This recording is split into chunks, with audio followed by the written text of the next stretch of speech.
Let's move on and let's cut into the finance minister addressing the post-budget press conference. Listen in. As well as turnover, so that the firms with a higher capital turnover and also the investment, they will be eligible under the SME sector for lending. That's one.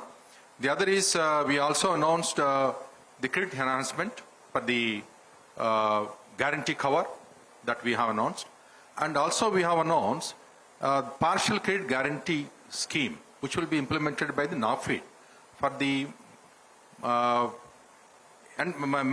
minor enterprises. This also includes other corporates also, but everybody. So these are some of these things announced in the budget, in the last budget and this budget. One more thing which I would think that the Secretary DFS can mention is that we have given substantial money for development activities and for growth of MSMEs to the SIDBI itself. The SIDBI, being the Small Industry Development Bank of India, is very well placed as an institution to understand the credit requirements of MSMEs. The cycle of business which MSMEs go through is very different from the large businesses. And when public sector banks deal with it, they do understand, they extend it accordingly. However, when a SIDBI-like institution, which is otherwise a refinance institution, does it themselves, the understanding about the credit requirements of small and medium industries are better understood. So we have not only given them greater capital resources, but also announced in the July budget, which we'll be following up, that SIDBI will now be opening up branches in every MSME cluster. So when units are present in a cluster, they don't have to go running to search for banks which can fund them. They can still do that. But they will also be SIDBI physically present in the cluster itself. Mr. Yash Jain. Congratulations to the entire team for presenting the budget. I have two questions. I'll be quick with them. You had mentioned, of course, a couple of months ago that how retail investors in the equity markets have been a pillar of strength when FIIs sell.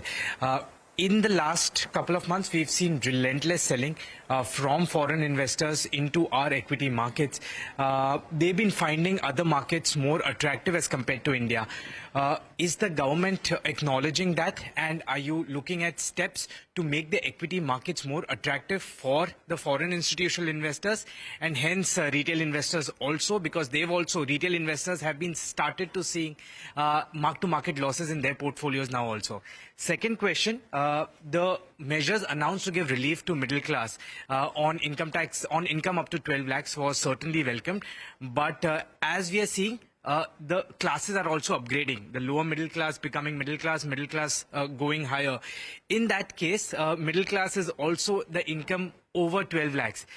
Do you think in the new tax regime, there should be steps to give relief to people having income more than 12 lakhs also in the form of exemptions or rebate or any other way? Do you think that's also important to cater to that class? Your second question first. Rates have also been changed in this new regime. More favorable rates have been brought in and more higher level or more incomes in the higher bands have also been brought into the lower bands so that they'll benefit from a lower tax rate. So if you would only look at the rate charts that we've come up with, where the income bands and the rate applicable to them are also rehashed in favor of every taxpayer. So if you are talking of the new regime, the new higher incomes are coming into lower band, the rates for all of them have also been brought down. So on the question of your FIIs and the retail investors, it is true, and I thought you were implying it in your question itself, that FIIs also go out when they're able to, in a position to book profits. Indian market today, Indian economy today, has an environment in which investments are also yielding good returns and profit booking is also happening. And I'm sure you would have seized that fact also. But I'll also ask Tuhin to say further on it. See, the As you know, the FIIs keep moving up and down depending upon where they want to really park themselves. And it is not true that, the FPIs are really moving from one emerging market to another. I think the general thing is that there is a little bit of, whenever there is a global uncertainty, they would really go back where they actually come from. Largely, I think, as you know, basically back to US. So we have to take that. In terms of resilience, Indian markets have held, although there would be, any demand and supply impact would be felt. But these are the issues of temporary measures. If you really look at Indian economy, because eventually, the returns are obtained in the real sector, because the financial sector cannot really just be in a bubble. In the real terms, Indian economy is in a very good resilience, remains one of the fastest, in fact, the fastest large economy. And Honorable Finance Minister has taken a number of measures. If you really see, it's a very growth-oriented budget in which, we are really firing all engines. So, while there is investments, there is consumption, there is an MSME, agriculture, exports, and investments. So therefore, I think this strength of the Indian economy will continue to grow despite global headwinds. Global headwinds we have to face. We have faced it in the past and will continue to face it. But I think India is in a strong position to handle it. Anurag Shah, ET. Thank you so much, ma'am. We missed this budget press conference in 2024, but thank you for continuing the tradition. No other FM did that. Ma'am मेरा सवाल जो है वो जिस तरह से आपने एक बहुत बड़ा ऐलान किया है बजट के अंदर इंश्योरेंस सेक्टर में एफडीआई की लिमिट 74% से बढ़ा के 100% की गई है, तो ये जो कदम लिया गया है जो इंश्योरेंस के अंदर आप बदलाव करना चाहते हैं इंश्योरेंस सेक्टर के अंदर, जिसमें 2022 के अंदर इंश्योरेंस एक्ट अमेंडमेंट का एक ड्राफ्ट बिल लाया गया था जिसमें composite licence, value added services वगैरह सारी चीजें जोड़ी गई थी, तो वो कब तक आते हुए दिखेगा? क्या इस वित्त वर्ष में हम उसे देख सकते हैं? और जिस अभी कुछ वक्त पहले आपके द्वारा एक चिंता जताई गई थी एक प्लेटफॉर्म पे कि इंश्योरेंस की जो मिस सेलिंग हो रही है वो बड़ा कंसर्न है बैंकिंग प्लेटफॉर्म पे, तो क्या जो नए अमेंडमेंट आप ला रहे हैं इंश्योरेंस एक्ट अमेंडमेंट जो नया आएगा तो उसमें ये मिस सेलिंग के कंसर्न को भी आप शामिल करेंगे? If you allow ma'am second question also because we are interacting with you after 2 years. Ma'am दूसरा सवाल पीएसयू जनरल इंश्योरेंस कंपनियों से जुड़ा हुआ है. हमने देखा पिछले कुछ सालों में कई सारे सरकार के द्वारा ऐलान किए गए पीएसयू जनरल इंश्योरेंस कंपनीज में पहले लिस्टिंग की बात हुई, फिर मर्जर की बात हुई, फिर प्राइवेटाइजेशन की बात हुई, तो अब आखिर में पीएसयू जनरल इंश्योरेंस पे सरकार का किस तरह से फोकस है? क्योंकि ऑफ द रिकॉर्ड जो कर्मचारी वो कहते हैं कि हम काफी मोरली डाउन है क्योंकि एक सही दिशा नहीं पता चल रही कि आगे क्या होगा. अगर मॉरली डाउन हो कि नहीं हो, अच्छा प्रॉफिट के कमाने के स्तर पर अभी आप पहुंचे हैं. Yes ma'am. Am I right? Yes ma'am. वो सरकार के प्रयासों से. हाँ नहीं, बिकॉज दे आर सरकार के प्रयास और कर्मचारी के प्रयास, सबके प्रयास के वजह से. मगर मॉरली डाउन हुआ वर्कफोर्स वो दिखाते नहीं. वर्कफोर्स जब मॉरली अप है तब ही प्रॉफिट का पॉसिबिलिटी होता है. So morally down nahi hai. I want you to also encourage them with your words. Yes, ma'am. Yes, ma'am. Otherwise, I'll ask Nagaraju ji, Secretary. Thank you. There are two questions. One is FDI 100%. This has been announced by the Honorable Finance Minister in the Parliament that we intend to bring the law. We have to change the law. That we are going to intend. The internal governmental consultations we have almost completed. And then we will take the next course of action. Now, along with this, there are also other rules that govern how the investments will be made and the profits will be repatriated if there is FDI. That actually is including the management of the companies where the FDI investment is higher. That also will be part of the proposed amendment bills we are bringing to the Parliament. So once the Parliament approves, those rules also will be notified. So that there is everything, all the reforms that we intend to do in the insurance sector to improve the penetration as well as insurance density will be done through these reforms that we are contemplating and announced by the Honorable Finance Minister. And coming to I just wanted to add one small point. You know, this is the first time all the general insurance companies have made profit. I think all of you know, this is Bombay, everybody should remember this. After 8-9 years, this is the first time ever all insurance companies, public sector insurance companies, made profit. Never before. And they are all doing well. There is no, despite when they're making profits, why their morality is down, I don't know. Okay, please increase that.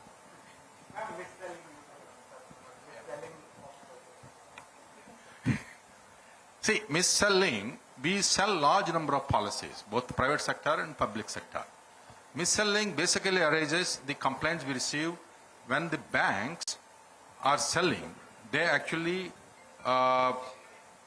unsolicited persuasion of customers or giving through call centers, making them buy the products which they don't want to at that point of time.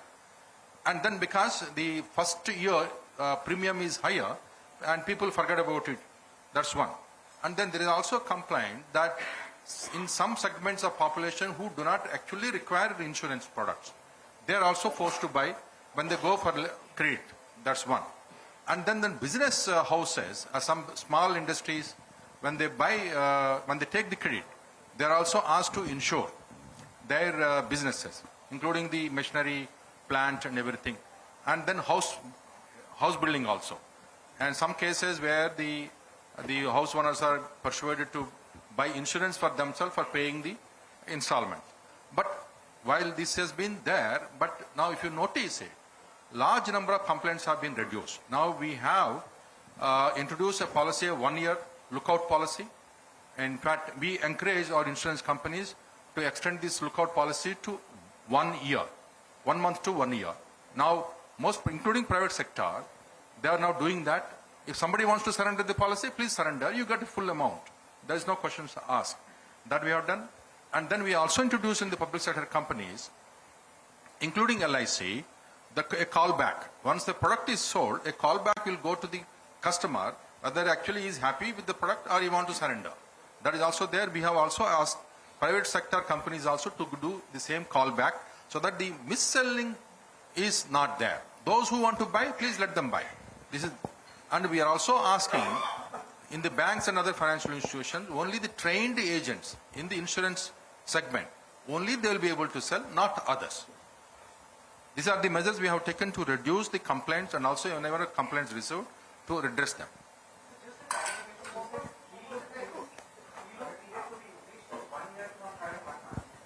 Correct. We have, in fact, our public sector companies are doing, and in fact, private sector also, we have asked them to up to do for 1 year. Yes, composite license is part of the reforms Honorable Finance Minister has announced. Next, Ekta Suri from Z Business. Good afternoon, gentlemen. Good afternoon, ma'am. Ma'am, Ekta from Z Business. Ma'am मेरा सवाल आपसे ये होने वाला, आपने बहुत राहत दी है इस बजट में एक आम नागरिक को, लेकिन कहीं ना कहीं बजट से पहले भी एक एक्सपेक्टेशन थी कि जीएसटी जो इंश्योरेंस पे है वो कम हो ताकि विकसित भारत का जो टारगेट है 2047 में इंश्योरेंस फॉर ऑल वो पूरा हो। तो हम वो कब तक कम होते देख सकते हैं? और दूसरा ये कि लोगों का विश्वास जो है वो कोऑपरेटिव बैंक से थोड़ा सा उठ रहा है, क्योंकि हाल ही में जो घोटाला हुआ न्यू इंडिया कोऑपरेटिव बैंक के, तो उसको लेकर सरकार क्या कदम उठा रही है? एक डिपॉजिटर को 5 लाख से ज्यादा का अगर इंश्योरेंस कवर मिल सकता हो। ये 2 सवाल मैम। जीएसटी के मामले में हमारे एमओएस वो कमेटी को देखते हैं, रेट रेशनलाइजेशन का विषय और इंश्योरेंस का विषय भी चर्चा में आया जीएसटी काउंसिल में। मैं उन्हीं को कहती हूँ कि he can give you a reply to your question.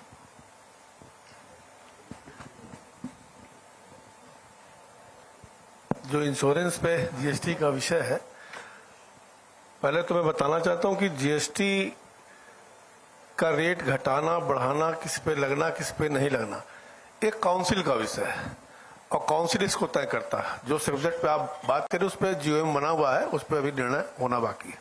हम कब तक एक्सपेक्ट कर सकते हैं कि वो निर्णय कब तक आएगा? अब वो काउंसिल को निर्णय आएगा, जीओएम का निर्णय आएगा, उसके बाद ही आपके सामने आएगा। Answer second part of the question on new India cooperative bank घोटाला जो हुआ है। I know. Now RBI is seized of the matter. Now only they have taken the actions. We are not going to comment on that. Anurag But, Doshi, next. the point about increasing the insurance, that is under active consideration. As and when the government approves, we will notify. तो sir depositor insurance 5 lakh से ज्यादा बढ़ाया That's जाए what I'm talking about. That. This is under the consideration of the government. As and when the decision is taken, we will inform. Sir कब तक हो सकता है वो डिसीजन में really sorry if I am asking Yeah, a you're follow pressing it too much. Yeah, If we I have an just answer, wondered. we'll give it to you. Sorry Congratulations on the budget, ma'am. My questions relates to the lagging pace of credit growth in the economy, and the pace of credit growth has lagged deposit growth for several quarters. Now I'm aware that the government in the budget you had announced for MSMEs you have increased the guarantee cover, which will release 1.5 lakh crore rupees over the next 5 years. And RBI has also taken measures, it's taken liquidity measures, it's cut the CRR in December. My question is that is there scope for further liquidity and monetary measures to alleviate the cash shortage which still exists in the banking system and also improve credit growth in the economy? My second question is that the fund of funds, 10,000 crores for startups, how are you looking to operationalize that? See, I think all of you know the credit growth this year is very good. I think one of the best years of credit growth in the financial system. We are doing well, including the MSME. We have almost about 16%. In retail also is good. Okay, a couple of months it was a little tempered down, but now it has picked up.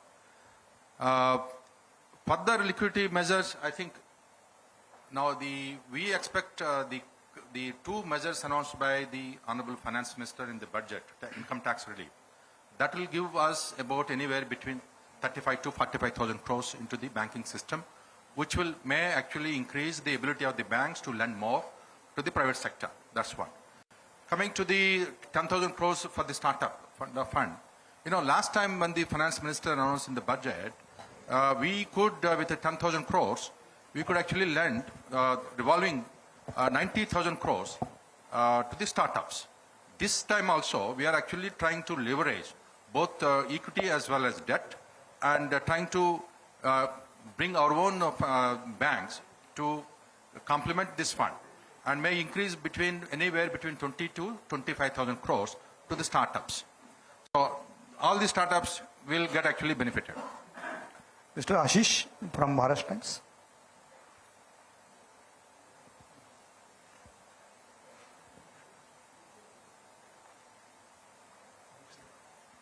Maharashtra Times.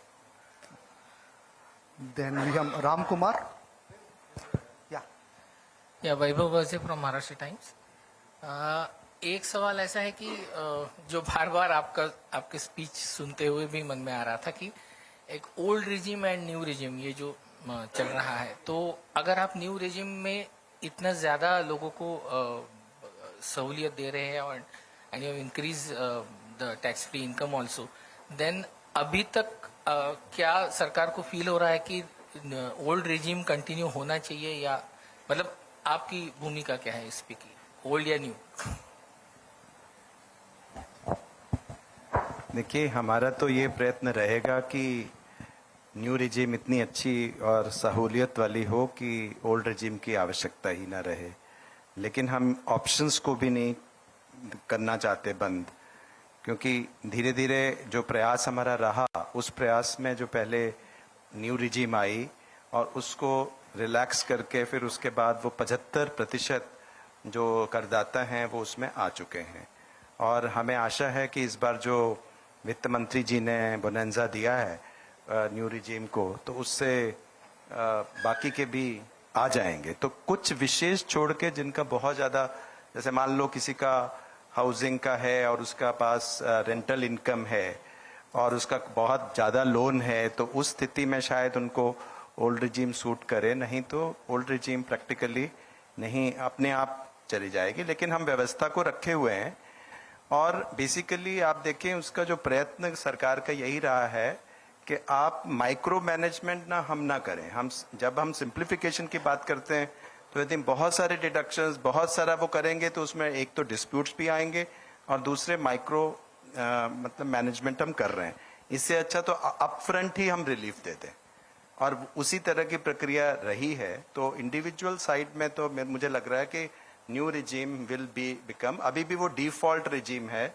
आप यदि कोई भी खोलेंगे site में तो पहले new regime आएगी, आपको ओल्ड रिजीम के लिए ऑप्शन मतलब एक्सेप्ट करना पड़ेगा। तो अभी भी वो डिफॉल्ट है। Thank you.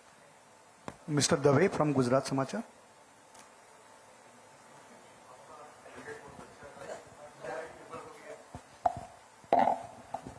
कुनेश Dev from Gujarat समाचार। मैम, आपका इस टाइम पे बजट बहुत अच्छा है, मिडिल क्लास के लिए रिलीफ की बहुत सारी मिली। मगर सर मैम, मुझे एक प्रश्न ऐसा सोच रहा हूँ कि हर टाइम हर चीज की बात बोल रहे थे। मेरा जीएसटी से क्वेश्चन है, उसमें पेट्रोल और डीजल को जीएसटी में लाने की बात बहुत टाइम से चल रही है, मगर अभी तक आप लोग ने उसके पे कुछ निर्णय ही नहीं लिया हुआ है।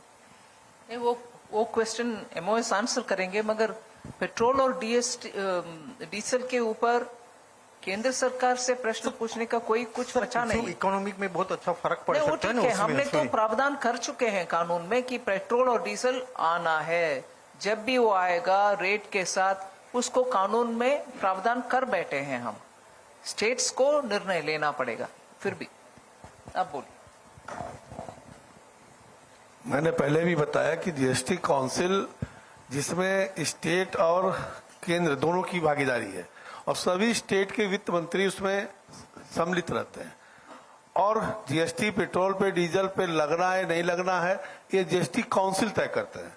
और जीएसटी काउंसिल में इस पे कई बार डिस्कशंस हुए हैं, लेकिन अभी निर्णय पे हम लोग नहीं पहुंच पाए। और जिस दिन काउंसिल निर्णय करेगी भारत सरकार कानून उस पे ला देगी।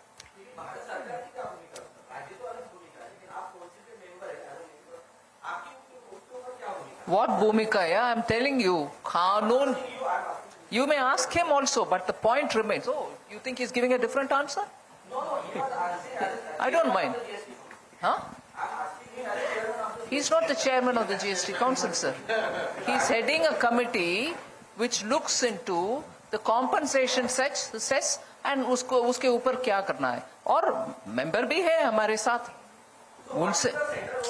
उनसे ही अगर जवाब चाहिए तो वो ही जवाब देंगे, कोई परवाह नहीं। But I am just telling you. Alright, madam है चेयरमैन।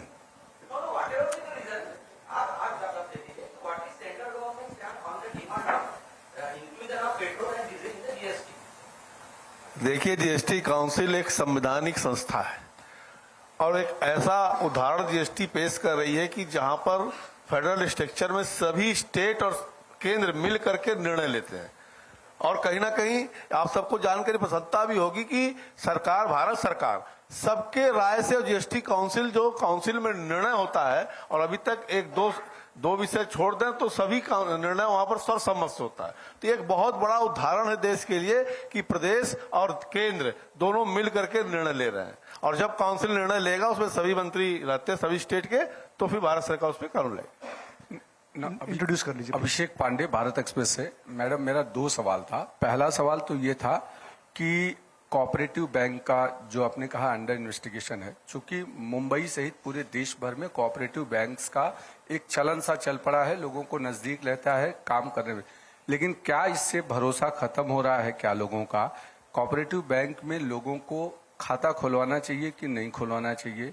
दूसरा सवाल ये है कि आपके लगातार प्रयासों के बावजूद भी शेयर मार्केट जिस तरीके से फ्लक्चुएट कर रहा है, गिर रहा है, क्या मार्केट में इन्वेस्टर्स का भरोसा भारत सरकार पर या उनके वादों पर है या नहीं?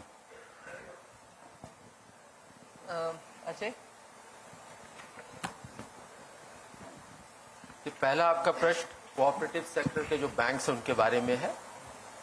आपको ये ध्यान हो कि ये आरबीआई का जो इसमें रेगुलेशन है, पहले वर्षों में पहले नहीं होता था, अब ये आरबीआई के रेगुलेशन में है। और जो भी अपना अकाउंट खोलना चाहता है, आज भी पूरे देश में जो कोऑपरेटिव बैंक हैं वो सुदृढ़ व्यवस्था में है। किसी में अगर कोई कमजोरी आती है तो रेगुलेटर का काम ही होता है कि जिसमें अगर कोई भी कुछ कमजोरी आई है उसके ऊपर रेगुलेटरी एक्शन लिया जाए। लेकिन एक बैंक के एक्शन से पूरे सेक्टर के बारे में निर्णय लेना वो सही नहीं है। विभिन्न राज्यों में विभिन्न कोऑपरेटिव बैंक, विभिन्न स्तर के बैंक बड़ी अच्छी तरह से काम कर रहे हैं, उसके बारे में कहीं पर भी छोटा सा भी संशय नहीं होना चाहिए। It is a well regulated sector now, इस बात को हमें अच्छी तरह से समझना चाहिए। दूसरा प्रश्न कि शेयर मार्केट में ये किसी नीति के ऊपर शेयर मार्केट नहीं चलता है। शेयर मार्केट जो है वहां पर फॉरेन इन्वेस्टमेंट कितना आ रहा है, हमारा डोमेस्टिक इन्वेस्टमेंट क्या आ रहा है, क्या आगे के क्या ग्रोथ की क्या संभावनाएं हैं उसके बारे में है। और एक सुदृढ़ता आई है कि डोमेस्टिक इन्वेस्टर काफी मात्रा में है, म्यूचुअल फंड काफी मात्रा में है, लेकिन जो देश के बाहर की परिस्थिति है, जो एक अनसर्टेनिटी जिसे कहते हैं, उसके चलते हुए और एक जहां पर होता है कि कुछ वो एक अनसर्टेनिटी के चलते वो जो बड़े मार्केट है वहां पे जाना चाहते हैं, तो ये एक शॉर्ट टर्म का उसका प्रभाव है और ऊपर नीचे होना ये स्वाभाविक है मार्केट में। सरकार से तो लोग अमूमन ये एक्सपेक्ट करते हैं कि एक स्थायी वॉल की तरह वो खड़े रहेंगे अगर इन्वेस्टर्स चूंकि देश के हैं। तो चूंकि ये मुंबई में है इसलिए ये सवाल था कि चूंकि पिछले 1 महीने से लगातार लाखों करोड़ रुपए मुंबई में जिस तरीके से इन्वेस्टर से गए हैं, तो गवर्नमेंट इसके लिए भी कुछ तरीके के जो शॉर्ट टर्म प्रयास या लॉन्ग टर्म प्रयास कर रही है ताकि इस तरीके की चीजों को अगर बाहरी दुनिया में अगर कोई दिक्कत हो रही है तो भी देश का शेयर मार्केट सुरक्षित रहे या दिक्कत ना हो, इसको लेकर। देखिए, इसमें जो मार्केट का रेगुलेशन है वो रेगुलेटर करते हैं और मार्केट सुचारू तौर पे चले कि उसमें कहीं पे कोई परेशानी नहीं आनी चाहिए। मार्केट में जो इन्वेस्टर जाना चाहता है, जब वहां से निकलना चाहता है, सुचारू रूप से हो, उसकी पूरी व्यवस्था है। उसमें कहीं पर भी उसमें कुछ आगे पीछे वहां पर नहीं हुआ है। अब रही बात कि अगर हमें खाली अपने देश के ही स्टॉक मार्केट को नहीं देखना है, आपके सारे इमर्जिंग मार्केट के जो स्टॉक मार्केट है उसके ऊपर भी आप ध्यान दीजिए कि किस मार्केट में बढ़ रहा है। पहले यह था कि अगर जो विकसित देश के मार्केट थे वो नीचे जाते थे तो भारत का मार्केट भी नीचे जाता था या ऊपर जाता था। उसमें बदलाव आया है पूरी तरह से, लेकिन पूरी तरह से डीकपल हो गया है वो भी नहीं होता है। तो ये मार्केट बेस्ड है कि जहां पर भारत सरकार को या किसी भी सरकार को कब जरूरत पड़ती है कि वो मार्केट में कहीं कुछ करे जहां पर कोई मार्केट फेल्योर हो। यहां पर कोई मार्केट फेल्योर की बात नहीं है, मार्केट सुचारू रूप से चल रहा है और उसमें कोई परेशानी की बात नहीं। Yes, please. Please introduce yourself. Hello, मैं लितकेश शर्मा, नवभारत न्यूज़पेपर से। मैम, मेरा ये सवाल था कि महाराष्ट्र के विपक्ष के नेताओं का कहना है कि महाराष्ट्र के लिए बजट में ज्यादा कुछ नहीं है, ज्यादा टैक्स कलेक्शन मुंबई से जाता है, महाराष्ट्र का एक मेजर रोल है इकोनॉमिक ग्रोथ में, लेकिन रिटर्न में उन्हें कुछ ज्यादा नहीं मिला। आप क्या कहना चाहते हैं इस बारे में? ये एक उदाहरण दूंगी। वधावन पोर्ट का 76,000 करोड़ का डिसीजन किस गवर्नमेंट ने किया? नरेंद्र मोदी जी का गवर्नमेंट ही किया ना। वो एक बड़ा प्रोजेक्ट महाराष्ट्र के लिए, इफ सिंसियरली महाराष्ट्र का पोटेंशियल को समझ करके उस निर्णय लेना है तो दशकों पहले लेते थे, मगर उस निर्णय माननीय नरेंद्र मोदी जी के द्वारा ही हुआ। सो महाराष्ट्र का प्रामुख्यता as a business and industry friendly state हम कभी भूलते नहीं है। और इसके अलावा डिफेंस में, डिफेंस प्रोक्योरमेंट में आत्मनिर्भरता होना है। इसके लिए डिफेंस प्रोडक्शन में जितने भी इंडस्ट्री एंगेज्ड है उनके साथ हम पॉलिसी के तहत सपोर्ट करते हैं, उनको हर किस्म का फैसिलिटी बनाकर देते हैं। उसके कारण आज भारत देश में एक्सपोर्ट ऑफ डिफेंस इक्विपमेंट और उससे कमाई मोर देन 24,000 करोड़, अभी शायद उससे भी बड़ा हुआ है तो वो महाराष्ट्र का इंडस्ट्रियल फ्रेंडली और केंद्र सरकार उसके साथ समर्थन करके डिफेंस प्रोडक्शन का अच्छा केंद्र महाराष्ट्र भी बने। ऐसे पॉलिसी के कारण महाराष्ट्र में वो डिफेंस प्रोडक्शन की एक्टिविटी अच्छा हो रही है। दूसरा, तीसरा, आज आप हमारे प्रोग्राम में भी देखे होंगे सेवरल एमएसएमईज इधर केंद्र सरकार की बैंकों के द्वारा, हमारे पॉलिसी के द्वारा, एमएसएमई सेक्टर के पॉलिसी के द्वारा अच्छा उनका लिक्विडिटी और असिस्टेंस क्रेडिट फैसिलिटेशन हो रही है। उसके द्वारा इंडस्ट्री भी बलबूते पर आगे बढ़ रहे हैं। सो महाराष्ट्र का केंद्र स्थान अगर हम इकोनॉमी को बढ़ावा देने के लिए पूरे रिकॉग्नाइज करते हैं और हमारे पॉलिसी का बेनिफिट महाराष्ट्र को जरूर मिलता है।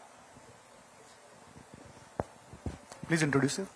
Hi, Minister. Archana Shukla from BBC News. Two quick questions. One, what is the kind of impact you are anticipating and assessing because of the US reciprocal tariffs on Indian businesses and on the government's fiscal deficit targets?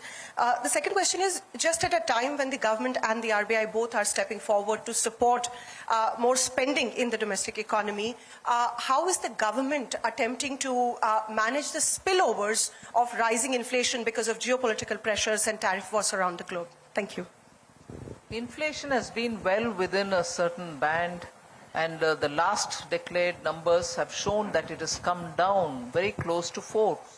So inflation has been monitored regularly, both from the supply side and also for the Reserve Bank from the monetary side, and that is one of the reasons I would think the policy would give its written statement, MPC's written statement.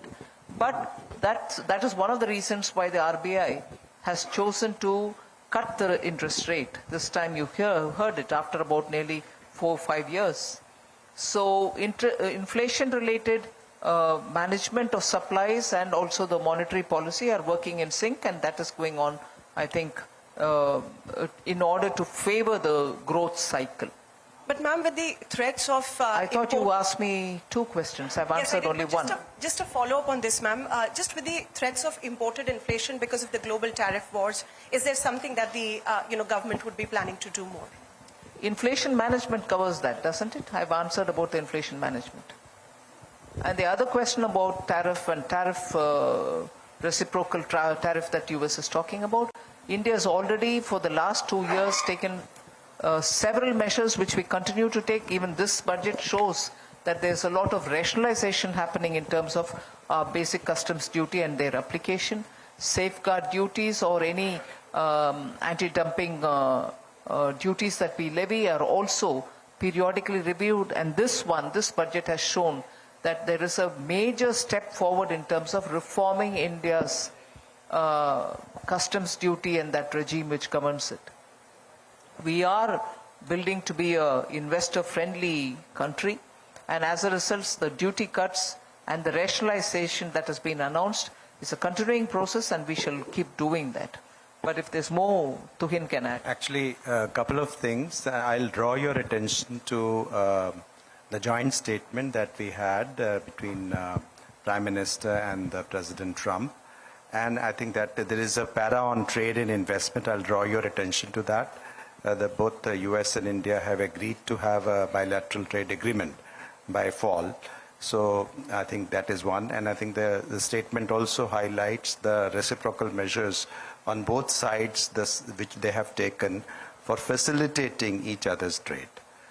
The second, on reciprocal tariff, it's in the form of a bill which is yet to come. It's an intent, and how and what form it will take, we don't know yet. Third,